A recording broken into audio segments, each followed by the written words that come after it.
country since its founding in 2001. Within this remarkable group, our speaker today stands out for his unwavering commitment to information access in Liberia.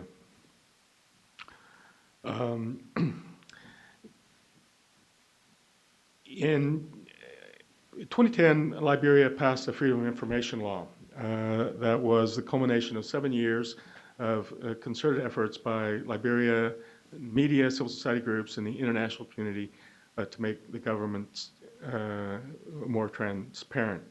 I should say that the National Endowment for Democracy has supported many of these efforts over the years, some of which Lamii has been involved with.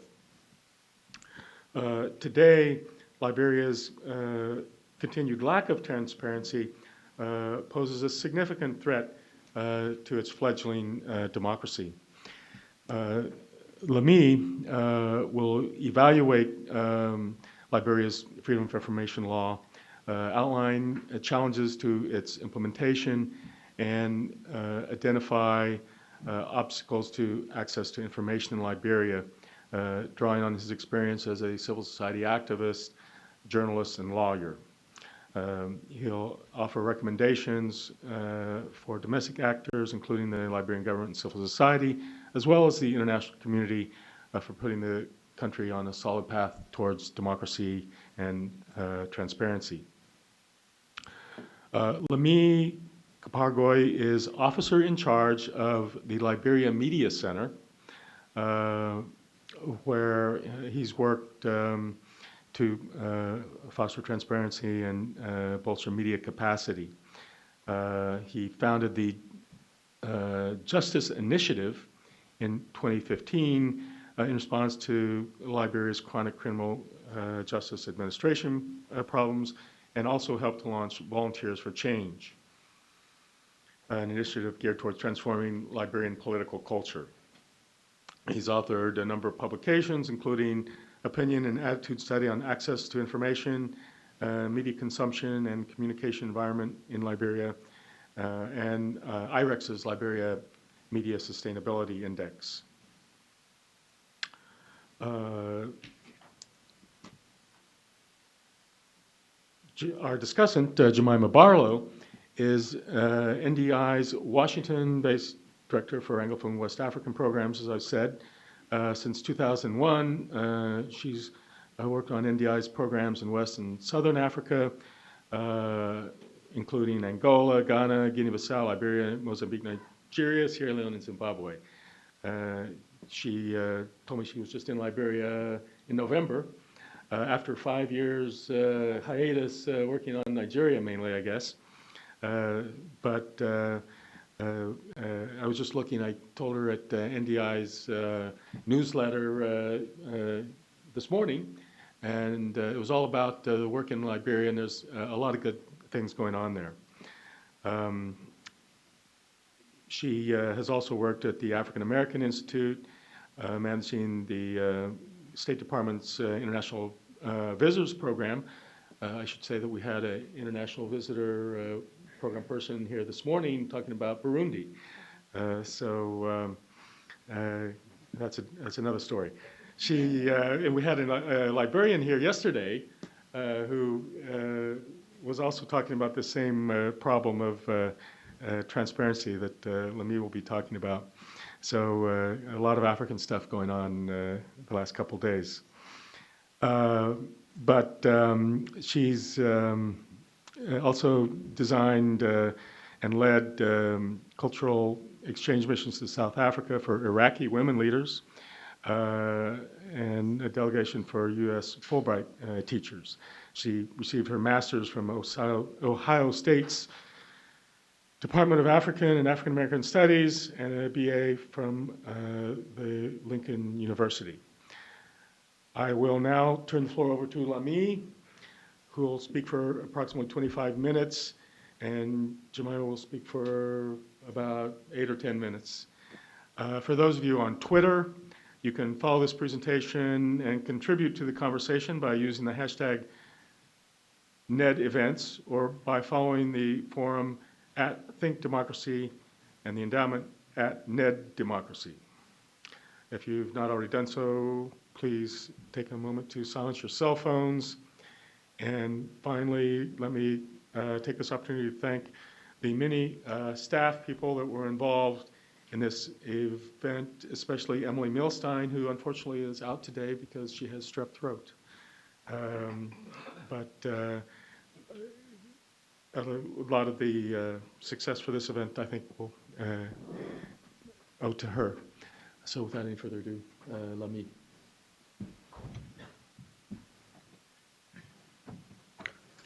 Thank you, Dave.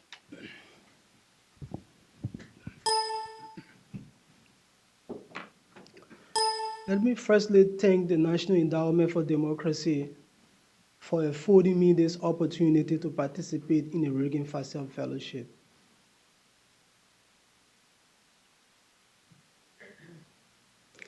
So far, it has been an exciting experience in Washington, D.C. and in the United States. Uh, Before participating in this fellowship, I had been to the U.S. 5 times. This is the first time that I'm actually spending time in DC, and it presents a different picture of the United States. Um, I mean, you can walk down the street in this town and you come across someone who will engage you in a conversation about Africa any day. So it's a different place, and I've come to realize that about this part of the U.S. and you can say the same thing about other places in the U.S. Uh, The environment at NED has provided me the opportunity to be able to work on my fellowship goals, and I'm sure I'll be able to achieve my fellowship objectives by the time I leave here in a little under 2 months. I want to specifically also thank Dr. Sally Blair for all the support and encouragement that she's given me over the time I've been here. I would like to thank Mr. Xerxes Spencer. He's been immensely helpful also. Dave mentioned Emily Milstein. She's my research assistant. She's been exceptional. Unfortunately, she cannot be here, but at least Alexander is here. So I think I'm in good hands also. Thank you for that. I would also like to thank my family and my friends who are in the audience. It's good to know that you have family people when you are far away from home, and you have friends that will come and stand by you. Thank you guys also for coming. In their essay, Transparency Reforms in Mexico, Theory and Practice, Jonathan Fox and Levi Haight noted that it is true, transparency is an indicator of the quality of a democracy, and as such, is a means to promote the transformation of a society as a whole, especially in terms of the population's relationship with its government. In September 2010, the President of Liberia signed into law the Freedom of Information Act. That singular action was perhaps the highest mark of democracy and transparency that has happened in Liberia in a long time. And it's been recognized by not only people in Liberia, it's been recognized by people outside Liberia. Access Info Europe and Center for Law and Democracy in their Global Rights to Information Rating Report cites the Liberian FOI, or the Liberian FOIA as the Americans like to call it, as one of the top scoring laws.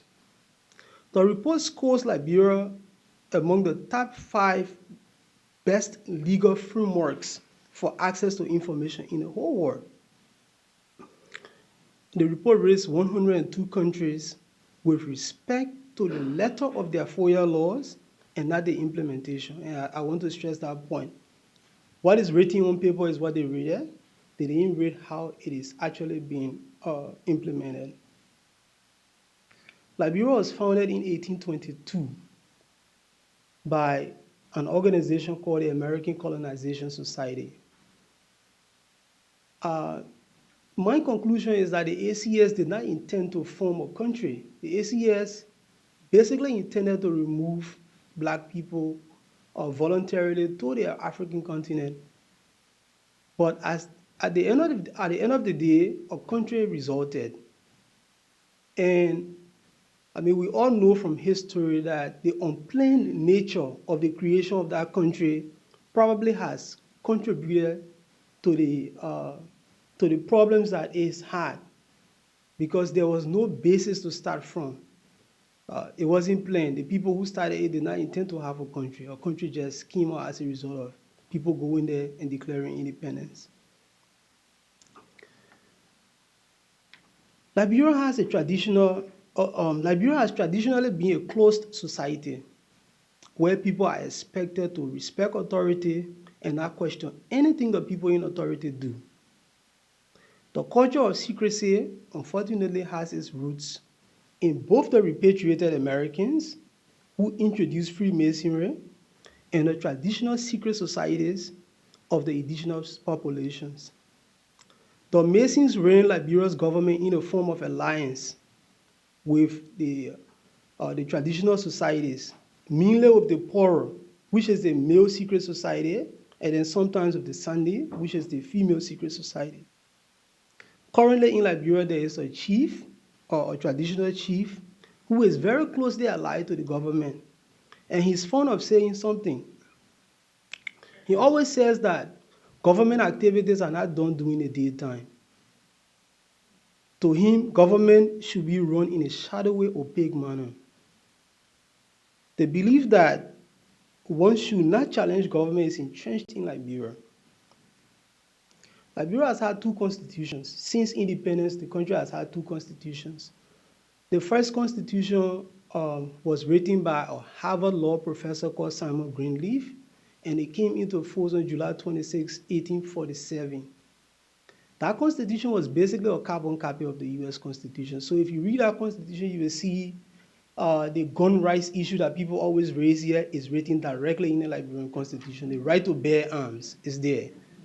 So the Harvard professor probably thought that it was good for people to transplant the culture that they were used to. There was a military coup in Liberia in 1980, and then after the coup, the 1847 constitution was suspended because it's very divisive. It did not generally recognize the rights of the natives. So a new constitution was crafted, and that constitution is usually referred to as the 1984 constitution. Some people will say 1986. That constitution recognizes freedom of information. It has clear language that says that there should be no limitation on the population's right to be informed about the government. So for those of us who are advocates for freedom of information, we see the 1986 Constitution as the guarantor of freedom of information in the country.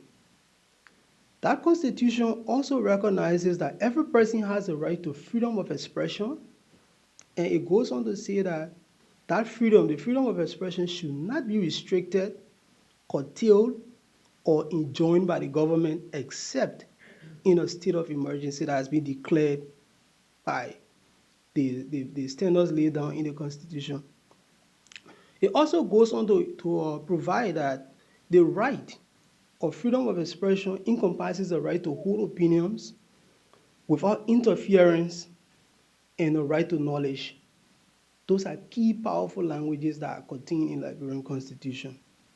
But in spite of the fact that the Constitution already had these languages in place, it took from the time the government, when the military transformed itself into a civilian government in 1986, from that point, it took over 25 years or about 25 years for the Freedom of Information Law to be passed. And as Dave said, it was as a result of advocacy by media, civil society, international community that saw a window as a result of the end of the Civil War to have changes in the legal system in Liberia.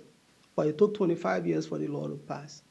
It has taken another 5 years, and the Freedom of Information Law, like our Constitution, has never worked as it has been envisioned. The Constitution basically set the stage for having access to information, but what the FOIA does is that it provides a framework through which people can actually manifest this right. So that's the basic difference, because if you only just went and said the Constitution says I should have information and there's no how, the government can still deny you. You have to run to the Supreme Court and have a whole lot of complaints. But no, the Constitution sets the stage, and how they call it. FOIA, in my view, was the highest point of statutory lawmaking in Liberia. So for me, apart from the Liberian Constitution, the most important law in Liberia is the FOIA law to me, because I think transparency is key to ensuring that the country functions. Many civil society and media people optimistically concluded that the passage of the law was the dawn of a new period of transparency that would signal a departure from the country's opaque past.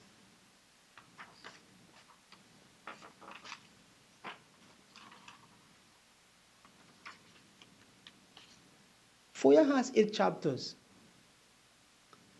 These 8 chapters place responsibilities on the government, and it gives rights to not only Liberians, because according to the law, anybody can actually ask information about the government and other institutions that are covered under the law. It requires the automatic publication of certain classes of information, and it imposes a range of criminal, civil, and administrative sanctions on FOIA violators. I do not agree with those sanctions, and I will discuss that later on. But crucially, I think what this FOIA law does is that it also gives protection to someone who will release information on a good faith basis. And that's key. But the implementation of the law hasn't worked as envisioned, as I said initially.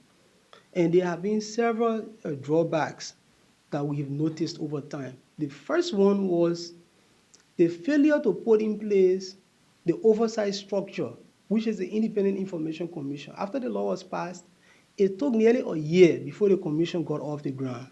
And that was crucial time lost, because it also contributed to ensuring that the culture of secrecy that pervaded the government, there was nothing to do to actually change it within that buffer period.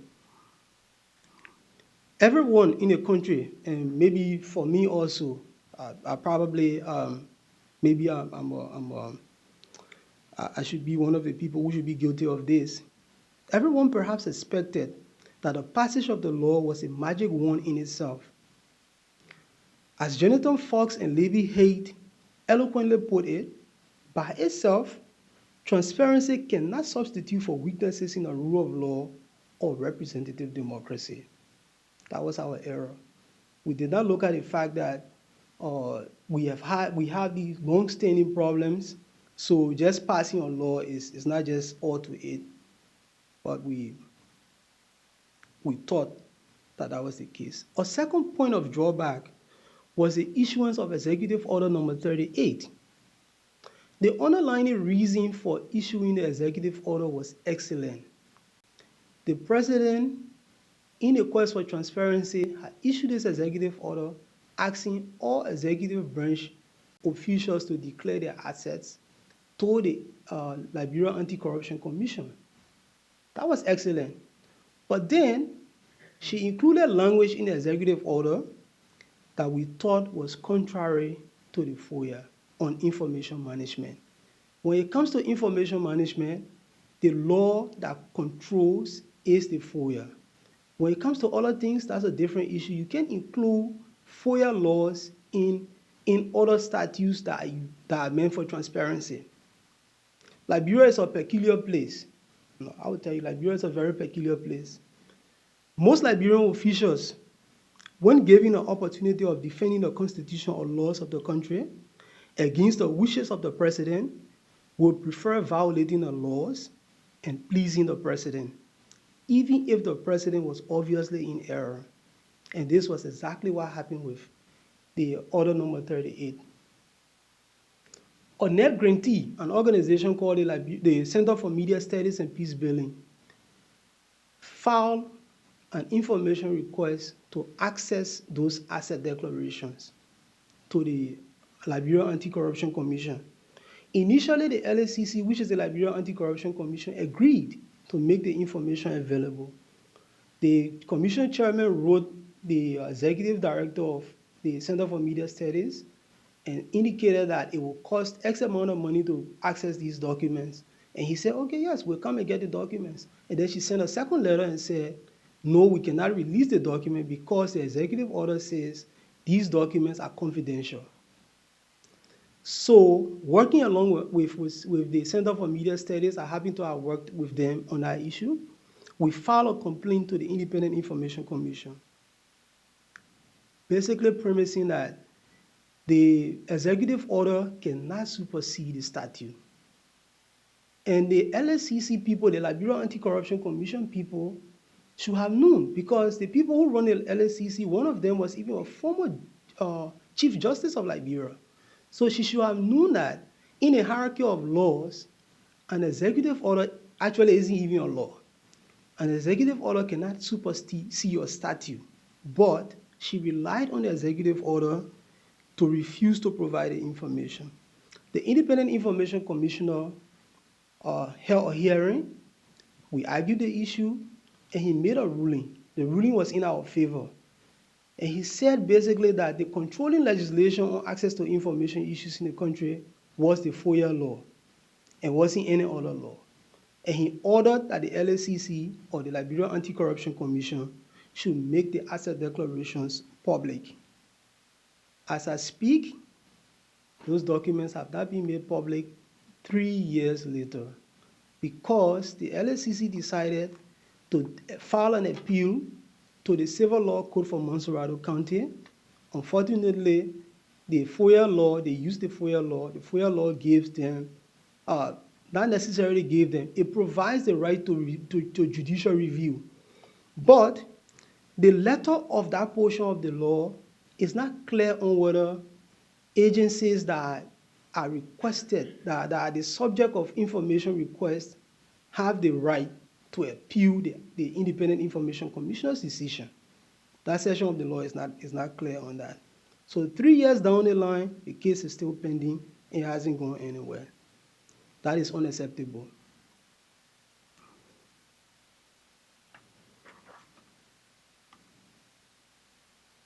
The Code of Conduct, which grew out of the Executive Order number 38, was passed in 2015 into law. Even in the face of criticisms seen from the issuance of the executive order, the new law leaves too much to be desired with respect to fostering transparency. Sections of the Code of Conduct still contribute to the confusion around information access in the country. We all know, people, lawyers, and whoever, civil society people in Liberia know that the controlling legislation for accessing information in Liberia is the FOIA. But the Code of Conduct, which is a legislation that has been passed into law by the legislature, contains language that make it difficult to access information, especially around these asset declarations. I don't know why the government has so much problems with people knowing what they earn or what they own. I don't know why they have problems with that. But they've also clouded it into secrecy with respect to this. And the code, for example, requires that asset declarations can be only released to the public with a court order, and that's written in the law. Then the question then is, which court? Is it a magisterial court? Is it a JP or Justice of Peace court? Is it a circuit court? Is it the Supreme Court? Which court, or is it the Independent Information Commission, which technically is an administrative court that has the right to make a decision on whether these asset declarations should be made public? Let me state for the record that I believe that the past 10 years have been the most democratic of Liberia's entire history, especially within a multi-party context. Many transparency and anti-corruption legislations have been passed and corresponding structures established. As laudable as these structures are, their impact on the long-term democratic growth of Liberia are yet to be seen. The media and civil society have grown tremendously over the same period, over the same 10-year period. And if you compare that 10-year period to the previous 60 years of Liberian history, you will find out that the media is far freer than it was under the past four presidents of Liberia, the past four that people tend to call legitimate presidents of Liberia. The media situation presently is freer and fairer. There have been very few cases of journalists going to prison or media organizations being closed as a result of their work. Very few over the past 10 years. I probably can count maybe three or four.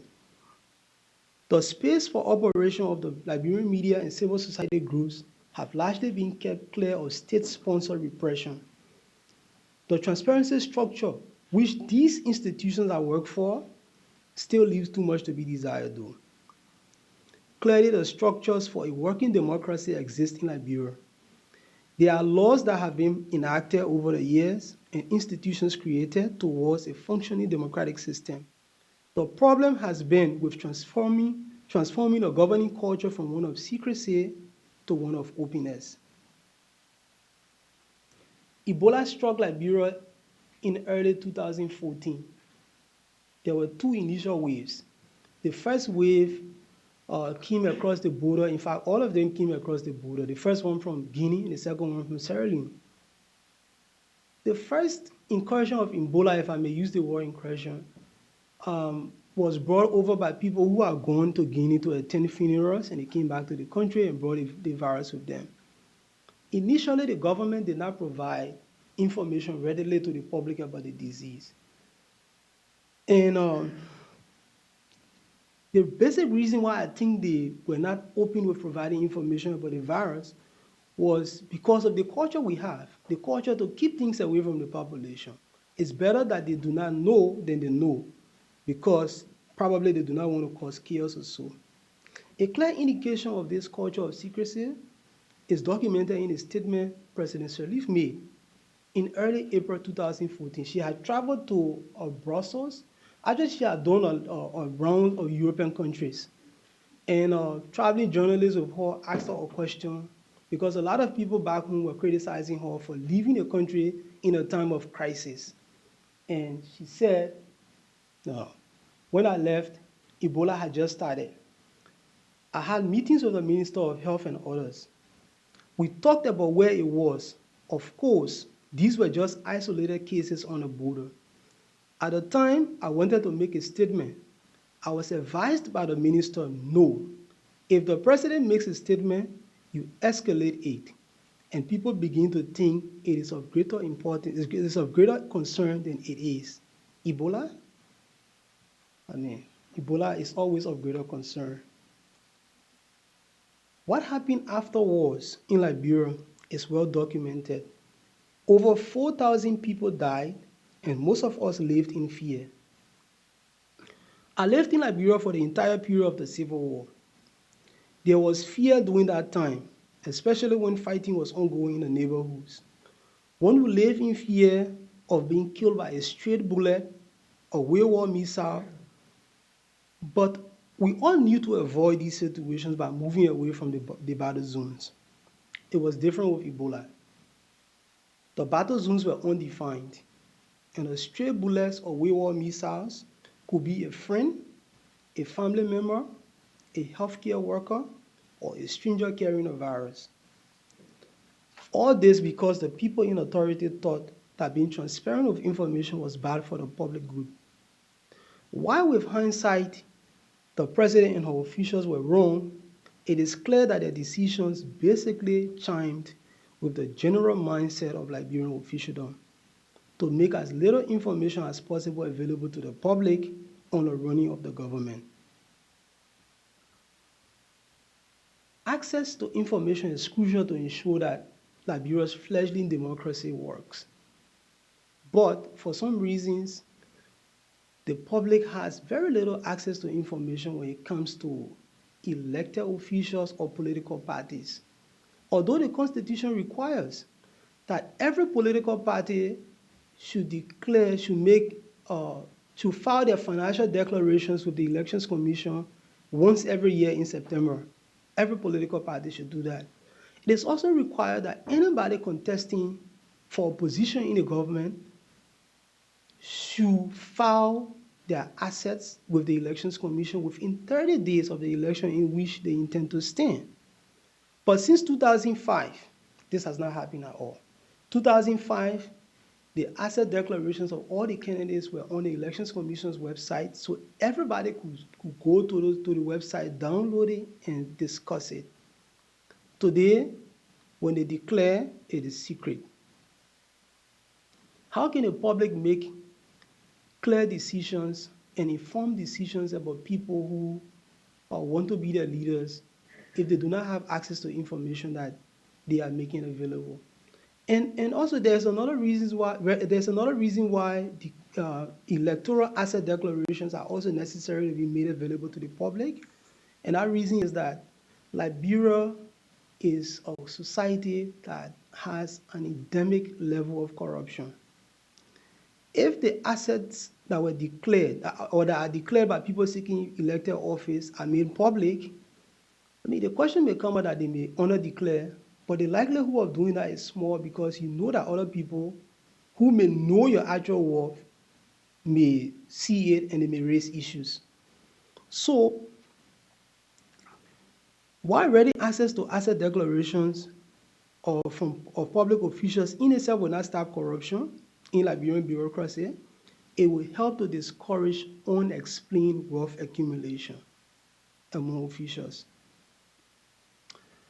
For access to information in Liberia to work, some fundamental changes have to take place in the cultural context of the country.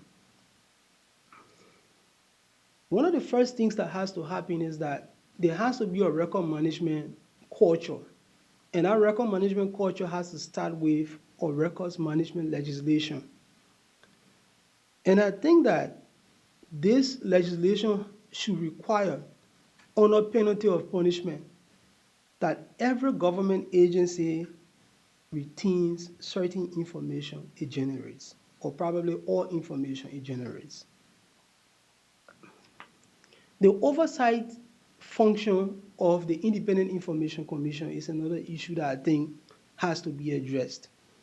As it currently exists, the Independent Information Commission has like 3 major mandates. One is to serve as a judicial agency where it hears cases around access to information and makes rulings.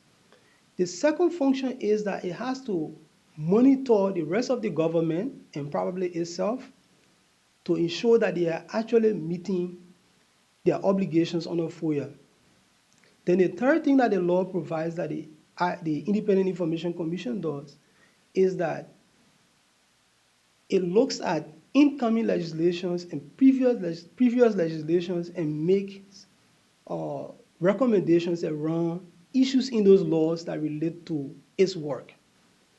I think the first function that has to do with the judicial function should be maintained by the Independent Information Commission and the other 2 functions removed. The function that has to do with ensuring that the oversight that other agencies in government perform their FOIA roles should be left with the Justice Ministry. Because by law, the Justice Ministry is already required to provide legal guidance to the government, across the government. The second function that has to do with reviewing legislation should be passed on to the Law Reform Commission. These are 2 institutions that already exist. And just to close, there are certain groups of recommendations that I'm making. One is to the government. One set is to the government, the legislature, and the executive.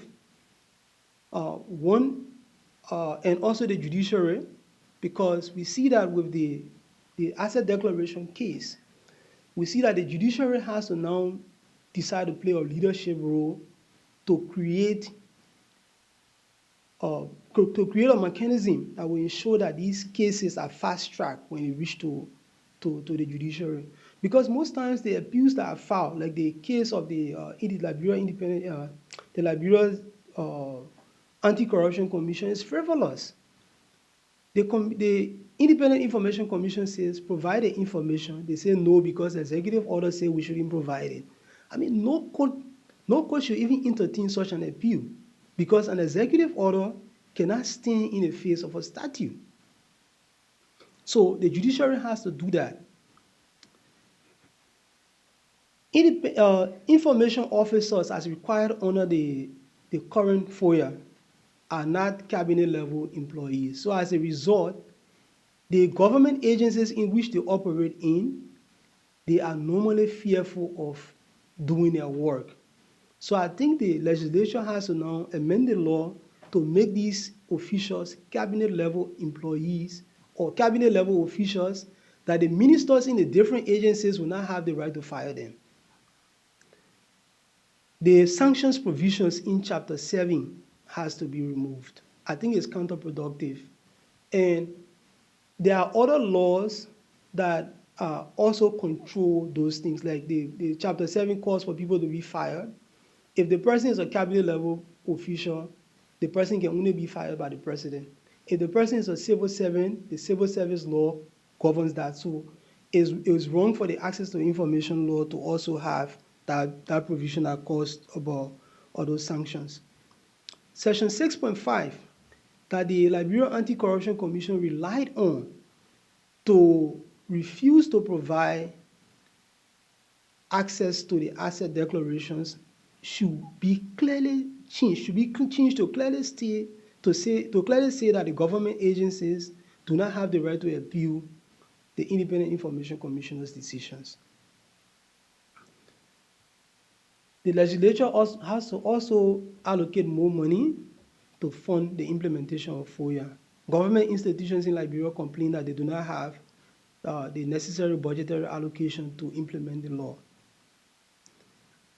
The FOIA has to also include language that will make the law more media and research friendly. Currently, it is not. And the president has to ensure that she takes strong action, administrative action, against members of the executive branch who fail to properly implement FOIA.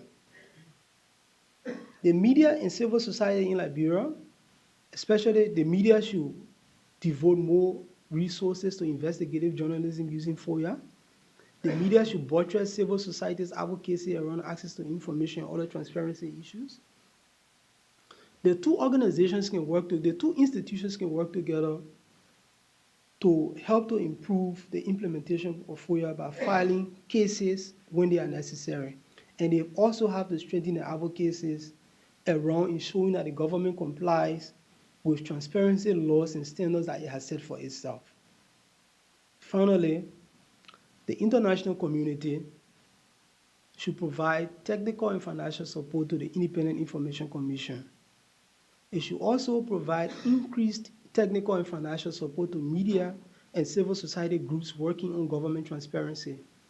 And I think the international community can take a strong stance on ensuring that they already peg transparency to aid.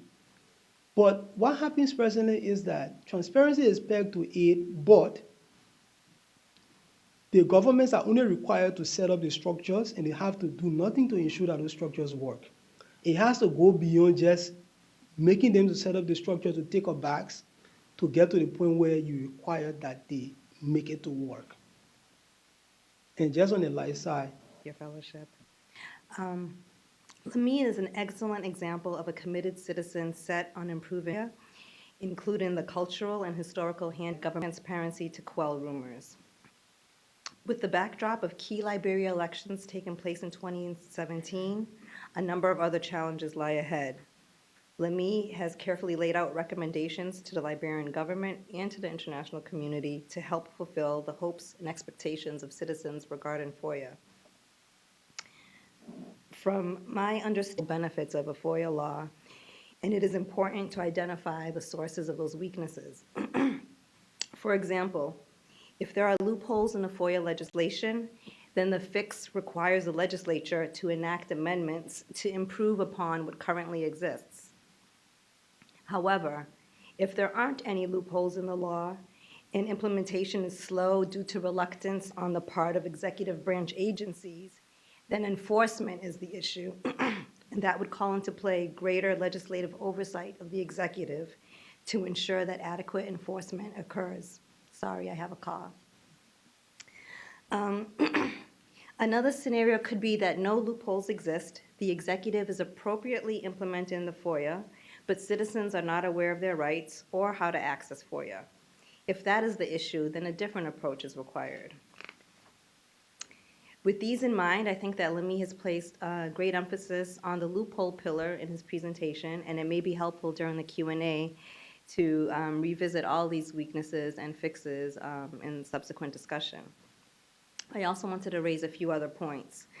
The FOIA implementation has been slow and difficult, and as Lamii has pointed out, Liberia faces many challenges, along with the Ebola recovery, development needs, and other issues. This culture of citizen government mutual trust has been slow to develop in the midst of all of this. But even in challenging environments, much can be done when a political will exists. An example is Bayelsa State in Nigeria. In 2013, the Bayelsa State government, which is the top oil producing state in the country, wanted to improve its service delivery, and in branches and legislative branches, CSOs and media worked together with NDI to achieve tangible results over the course of a year. And this included institutionalizing public hearings, which was a first, and they're still continuing to do that now. And creating websites with information about the state's budget, spending, and procurement processes, which really opened up access to information for all citizens, and actually has become a state model for other states in Nigeria to follow. This initiative was driven and primarily resourced by Bayelsans with very little financial support provided by donors. So anything is possible if citizens and the government continue to push forward with improving FOIA in Liberia. I also wanted to note that there's a distinction between accountability and transparency. Transparency in a democracy should be championed and is necessary, but it does not automatically lead to accountability. Achieving open government data does not mean that a welcoming environment for citizen input exists or that diverse points of views will be weighed. Most governments do not willingly become accountable. They are usually pressured by citizen groups over time to be responsive to the needs of citizens. So CSOs have an important role to play in this pursuit and can do so in a number of ways in the pursuit of better FOIA implementation. And here are some examples. With NGOs as users, the more FOIA requests are made, the more it compels the government to implement the law. And this is exactly what Lamii and his cohorts are already doing. CSOs can be involved in training. The public and civil servants may not be fully aware of what is in the FOIA or how it works. So support is still needed in this area and is another recommendation made by Lamii. Equally important is knowing what to do with information once it has been obtained. Data in unusable formats can be overwhelming and confusing. Groups and citizens need an understanding of how to determine what is useful and how to use it. Public information campaigns. As Lamii noted, there is an ingrained reluctance on the part of many Liberians to question authority. Help is needed to surmount this hurdle, and several Liberian groups are already playing an important role in pushing for more responsive government. With Embassy of Sweden resources in Liberia, NDI has been supporting civic groups to proactively forge relationships with legislators on policy reforms. The Southeast Women's Development Association, SAWODA, has conducted investigative missions with legislators to highlight the Eastern region's severe underdevelopment. The Water Sanitation and Health Network, WASH, also participates in public hearings and investigative missions to improve poor sanitation in communities. These groups are using photos, newsletters, radio programs, and community meetings to keep these issues alive for the public and lawmakers. Public awards are also a useful tool for focusing media and public attention on FOIA or other similar initiatives. The Accountability Lab in Liberia has used this effectively with its annual Liberia Integrity Idol competition, recognizing uncorrupted public servants.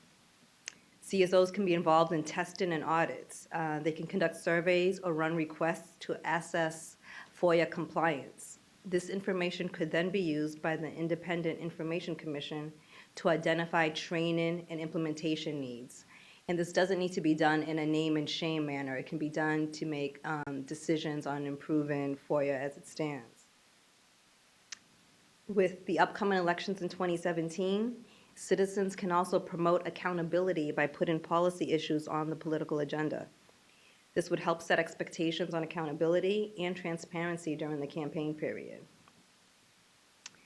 So in conclusion, while there definitely exist challenges to full implementation of Liberian FOIA, it is a good starting point for enhancing citizens' access to information. We should also note that solutions to slow FOIA implementation should be tailored to the causes, be it legislative lapses, executive branch recalcitrance, or lack of citizen or stakeholder awareness. Again, I'd like to give a sincere thank you to Lamii for taking the time to walk us through the challenges and entry points in strengthening Liberia's FOIA law, and we should please give him another round of applause.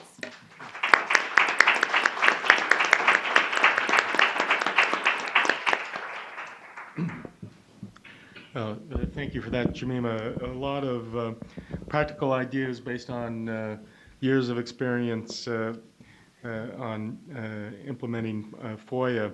I think in particular I would like to emphasize your comment about the upcoming elections in 2017 and how that could be an opportunity to get politicians to campaign on anti-corruption and accountability. I know we were talking about this just yesterday, that countries like Nigeria, or Burkina Faso, Tanzania have all seen anti-corruption as part of their recent elections, and the winner of those elections happened to have been people that were really committed to anti-corruption. So it would be interesting to see if the same thing might happen in Liberia. But I think at this stage we can open it up to the audience. If there are questions, you could please give your name and any affiliation. We have that. From Africa and Justice Network. I'm trying to get it. Please, could you talk a little more? What's the excuse me? Okay, what's the reason behind why, in the face of what's happening, citizens are not willing to question their government? Because I think that is crucial. You know, if somebody, like they've said, is running on anti-corruption, if citizens are not willing to question their government, how is that going to enhance this issue of accountability?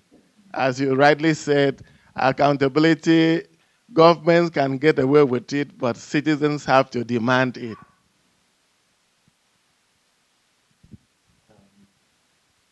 Go ahead, Lamii. Go one at a time. Yeah. When we start running out of time, I think we should make a small distinction.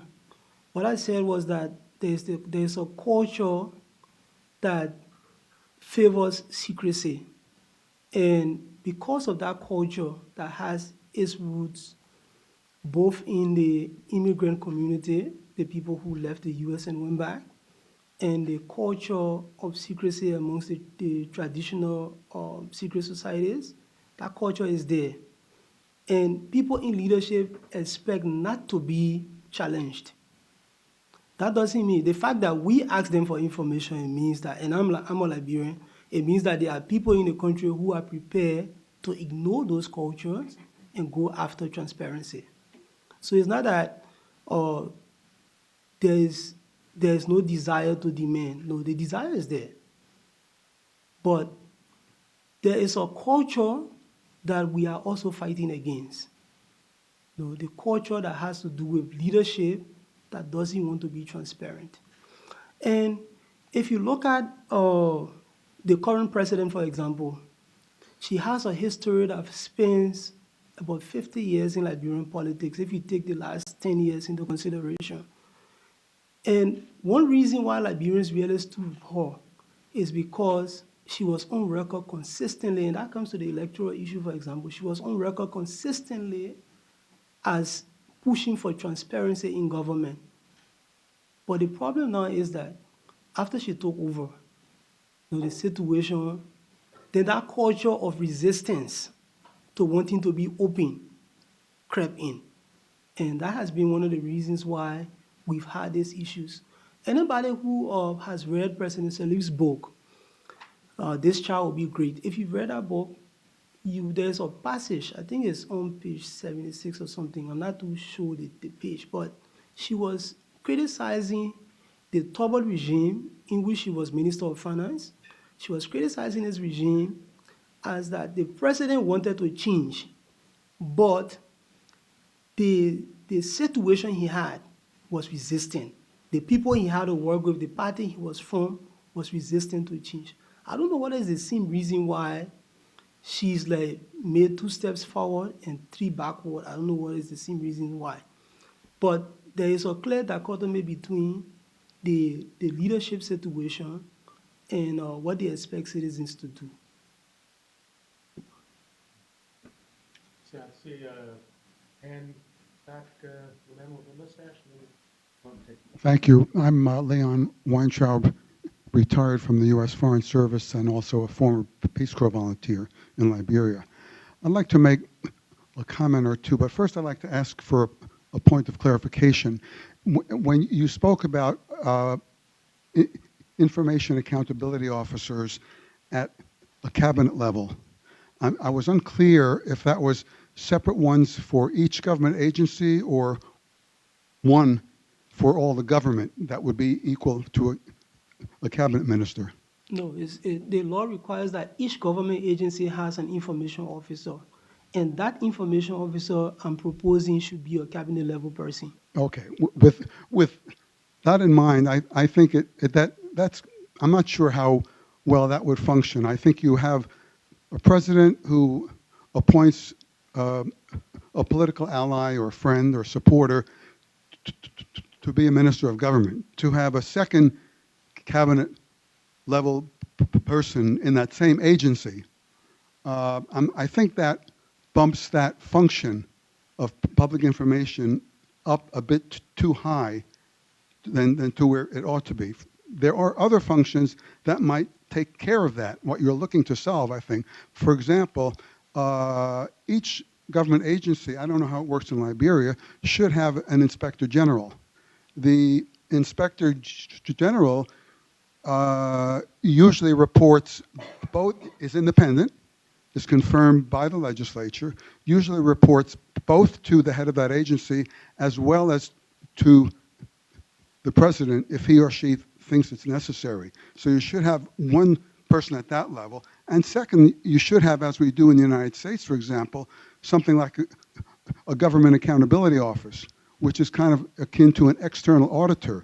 This is someone who serves at the pleasure of the Congress and reports to the Congress and has authority to investigate just about anything that occurs in any executive branch agency. As long as the Congress is responsible for appropriating the funds for operating those agencies, that they ought to know what's going on. So I think your recommendation, as important as transparency and accountability is, I think your recommendation pushes it up a bit too high at the political level, and that kind of accountability could be handled more appropriately by inspectors general or an external auditor that responsible to the legislature. Yeah. I mean, that's an excellent idea. The reason why I proposed that these information officers should be taken to that level is because as the situation currently exists in Liberia, the information officers are civil servants, but they are subject to intimidation from people who are cabinet level officials. We do not have the inspector general per agency system. We have an auditor general system that covers the entire government, but the auditor general basically is limited to financial issues most times. I think it can go beyond that. So those are things that when it comes to government transparency, maybe the country should be open to. But I think that these people being cabinet level officials, it provides a kind of insulation from their internal bosses. So a minister doesn't have the power to fire an assistant minister, which could be the information officer. And it doesn't have to be a new position. It could just be one of the many assistant ministers being converted to this information officer. So you're not creating a new line of bureaucracy in the government.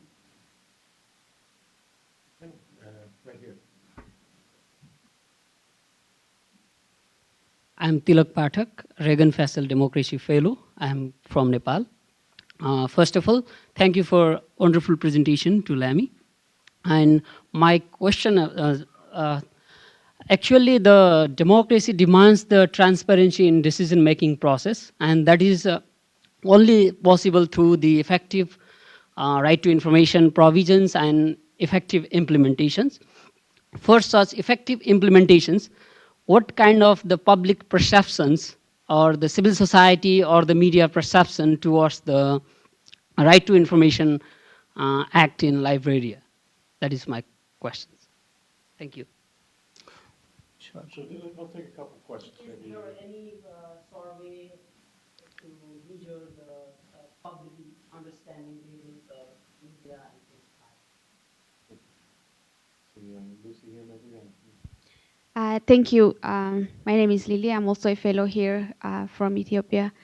Uh, just related to his question, I wanted to know how media and the civil society so far has been advocating for this freedom of information. Are there media associations? Are there media councils or civil society groups? And how much have they putting effort in advocating for this? Also, just out of curiosity, you mentioned the case of Ebola. And how the government has been trying to hold information from the citizen. In a normal condition, the government is expected to put out information so that more lives would be saved. But is it like they don't trust the people? What was the reason for why they would be holding information at such a critical situation? And also, what was the alternative they were using at the time? And when was it that they started providing information? And can you compare the two different times? Thank you. Go ahead. Maybe one more. But,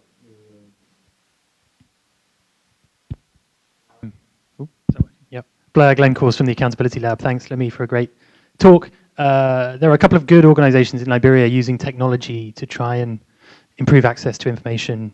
iLab, for example, is deploying an online platform called Alavateli so that people can make FOI requests online. Liberia Media Center has done other work with SMS and other tech tools to help people monitor budgets and so on. What's the capacity and potential for technology in all of this, both from the demand side, but also within government in terms of creating machine-readable data and making sure that information can be analyzed and then given to citizens in a way that would be most useful? Thank you. Yeah, I mean, I think that's an excellent point that somehow addresses some of the issues that were raised. Just as Glenn said, there are several organizations working towards making sure that access to information really works. The LMC, for example, my organization, last year we released a report on the implementation of just Chapter 2. Chapter 2 of the law calls for the automatic publication of 8 classes of information. So what we did was we asked about 50 government institutions, including the president's office, for those 8 classes of information. And I mean, it was horrible. Even the president's office did not comply. And that was a cause of concern for us. And that's one of the reasons why when I was coming to the Reagan-fascell Fellowship, I actually decided to concentrate on access to information to basically compare or to learn how it's been working in the US. I know the US is not all rosy, there are issues, and I've gotten to learn those issues over the past few months that I have worked on this thing here. But I would take the US flaws any day to the situation we have. Any day I would take it. Because at least there is a point. There is a point now that people here realize that if someone is denying you information, they are not denying you information simply because maybe it may be the case. Probably this is a statement of ignorance. I will assume that nobody will deny you information simply because they want to. I will assume that. I will assume that probably it's a statement of ignorance.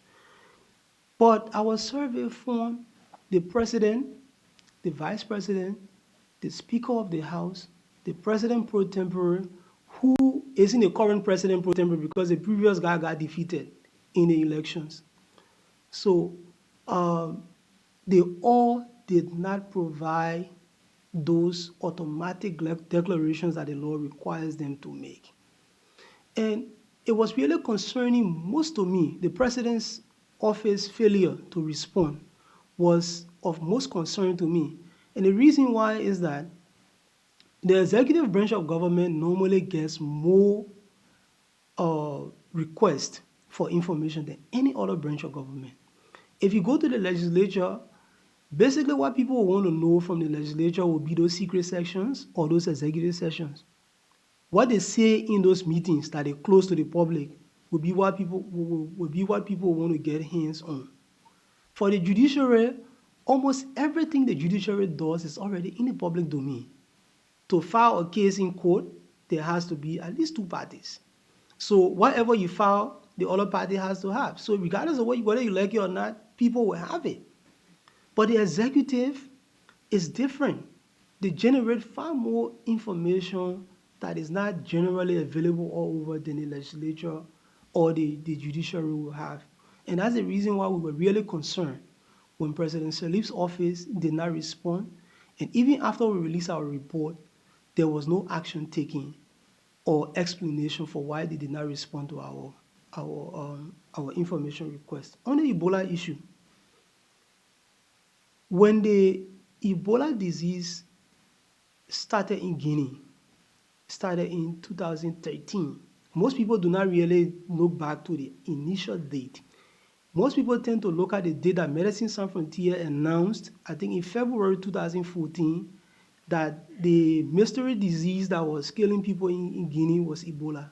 So people tend to think that it was 2014 it started, but no, it started in 2013. People have been dying in Guinea from a disease that the doctors did not know. It was dumbfounding everybody. And Sierra Leone and Liberia sat there and did not really pay attention to this. Eventually, when the disease was identified, it was the first time officially that Ebola has struck West Africa. Every other outbreak had happened in East Africa. Sudan, the first twin outbreaks were in Sudan and Congo, the DRC presently. Every other outbreak had been in East Africa. So when it finally struck, the government probably thought that they would cause a panic if they let people to know actually what was happening. So maybe that's the reason why the minister told the president that if you speak, it will give you an importance that it doesn't deserve. Anybody who knows about Ebola knows that Ebola should always be given an importance that it doesn't deserve. Always. And just fast forward a little bit, when information started to be made available clearly to the public about the disease, the path of the disease,